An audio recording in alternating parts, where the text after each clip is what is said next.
of owning a cafe, and other heroic deeds by Beware the Tristero. Chapter 156. It pours.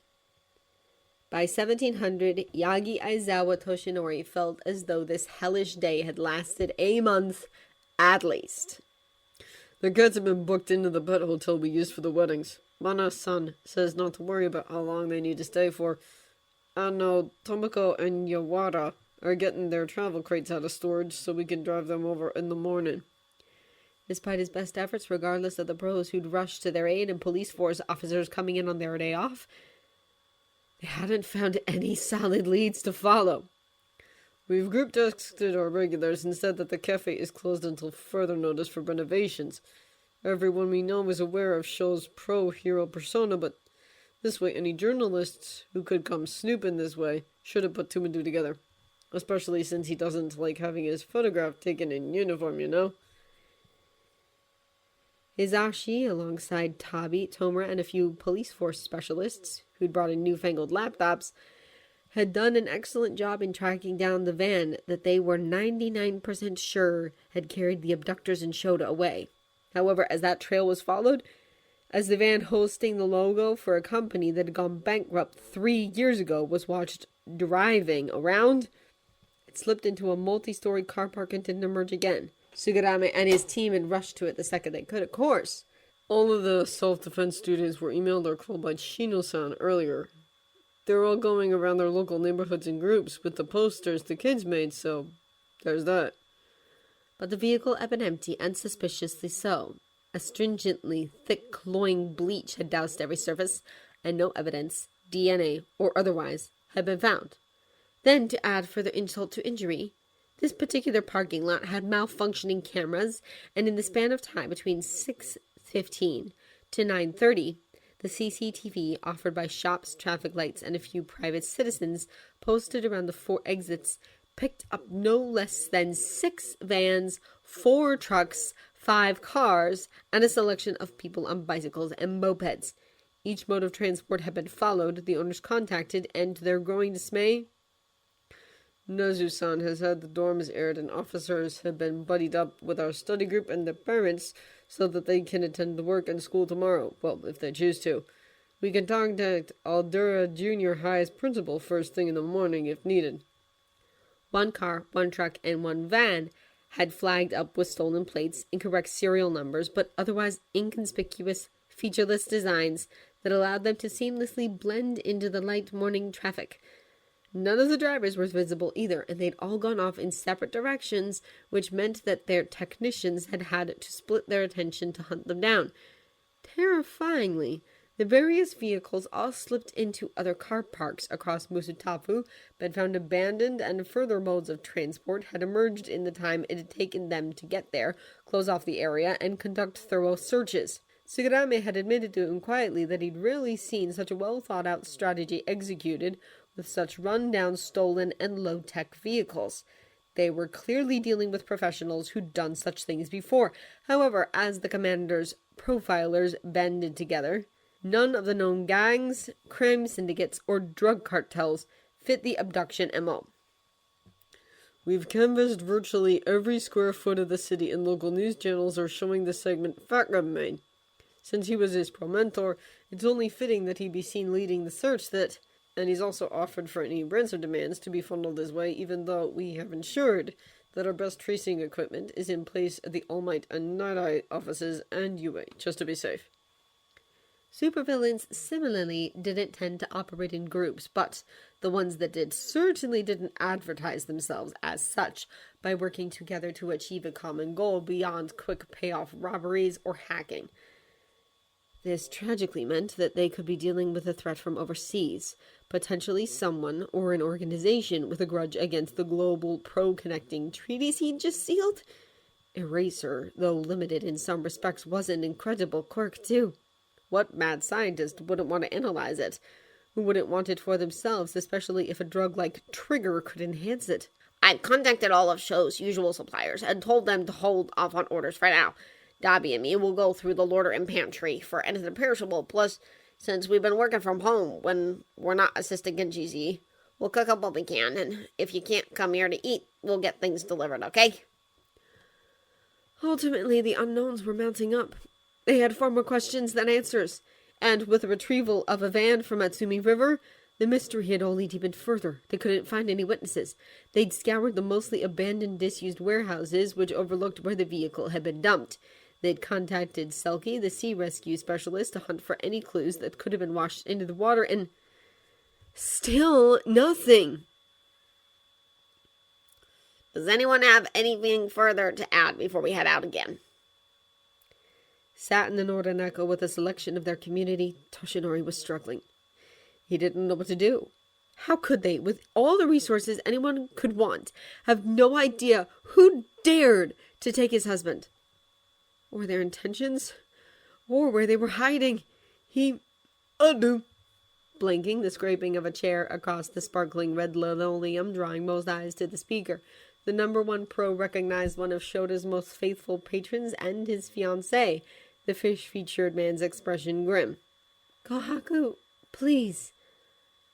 I'm sorry, Mai. He breathed, his aged hands balling into fists as he glared around the room that housed the majority of the pros who'd come here for this meeting. But I need to say my piece, he stated, his features anguished, and by God, I need to say it whilst those incredible kids and Mimitachi are present. He furthered after a swallow. Then those tear-laced eyes landed directly on him, the tables that they sat at diagonally across from each other. Why? The retired salaryman bit out, his anguished gaze now moving to Marai and Atsuhiro before Hizashi and Oboro were under scrutiny. Why were you all so insistent on him becoming one of you? Unable to cover his flinch, Toshinori felt his empty stomach twist. He was happy here. This cafe, the good he was doing at ground level, that was all he wanted. The older man wheezed. And I know that what's happening could be about anything, but he, as the cat dad is our cat daddy, he rarely ever used his quirk. You know how amazing he was, and everything wasn't something that just anybody knew about. Bowing his head, he was vaguely aware of his best friend rubbing his back as an uncomfortable silence filled the room. He was right, of course. So, he wouldn't have gone down this path if... Kohaku-san? Covering his face with his hands, whilst the second oldest of his partner's care center siblings called out. Toshinori let out a sigh. He should still be out there. He shouldn't have come back here for this debriefing. Even at Marai, Tomura, and Dabi insistent how... The kids were still out there with the younger pros, weren't they? Like you, I wish to God that my brother hadn't become licensed, but Sho never would have done it if deep down he'd not wanted to. Blinking, he dared to raise his head a little. He's as stubborn as a mule and 5 times as tenacious, so please. I understand your anger. I feel it's eating at me too, but the only people we should be blaming are the bastards behind this, Watching as the fish-featured man tried to huff before he completely broke down, his fiancée and the younger of the golden-eyed quirkless twins moving to him with Fuchida, Sora, and Inko, the #1 got up, ignored his friends asking him where he was going, and ventured away from the table and outside into the mockingly bright late afternoon sunshine. His husband, regardless of what anyone said, was more than likely in the situation because of him. He couldn't afford to get bogged down. He couldn't afford to rest. He had to keep moving, for all their sakes. Hold up, big guy. We're coming with you. Feeling his footsteps falter slightly, the one-for-all user felt his head turning despite himself, as Oboro and Atsuhiro flew to be at his side. We're in this together, right? Hey, don't make me set Dobby on your ass, okay? Now hop on. The Cloud Quirk user insisted, him and the reformed fiend nodding at him as he tried to smile. What had he ever done to deserve having such amazing people around him? Yes. Thank you. He tried his caped form, hopping onto the surprisingly stable puff of condensed water vapor. I'm sorry.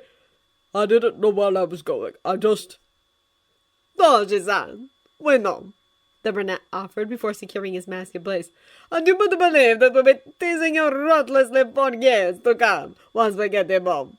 He chuckled as Loud Cloud lifted them higher into the air, his azure eyes looking up from his phone to offer him a determined smile. Ragdoll and Hawks haven't finished looking at the southern districts, he reported as a flock of gulls screeched overhead. So that's where we're heading to. Now hold on tight and let's go. Rapageno knew fundamentally that he'd fucked up his life well beyond repair. Thank you all for meeting with me again this afternoon. Because here he was, shambolically standing just out of camera shot with Tamaki, Mirio, Natsuo, and Nejire as they watched Taishiro stand on a podium outside of his fat gum agency before a group of journalists, vloggers, and hero fans. It's been 14 hours since Eraserhead's disappearance, and for everyone out there looking, plus the people sending their well wishes and prayers, please know that his family greatly appreciates your support and thanks you for your continued discretion when it comes to respecting their privacy. God, the worry and sadness rolling around them was making his skin itch, his eyes itch.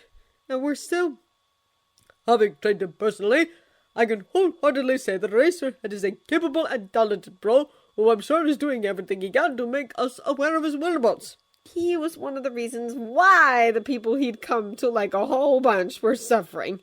Teach was a great guy. He'd fed him, he'd welcomed him into the Noraneko, he'd introduced him to Taishiro, and what had he done to repay him? However, right now, I'd like to take this opportunity to speak those hoes who abducted him directly. Stabbed him in the fucking back, that's what!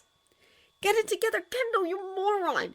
You've picked a fine time to grow a conscience, ain't ya, huh? So what if Shisaki would have took him anyway? So what if you think you've helped no one else to get hurt, huh? He killed you back at the death match. You fucking died. You can't beat him. Yagi can't beat him. Fuck! At the bottom of your TV screens, my agency's phone number, secure email address, and private messaging app details are scrolling, please. I'm asking you to contact me as soon as possible. Not that it mattered anyway, really, because who was he kidding? He'd never been cut out for domestication. Hattie. I'm confident that we can make a deal.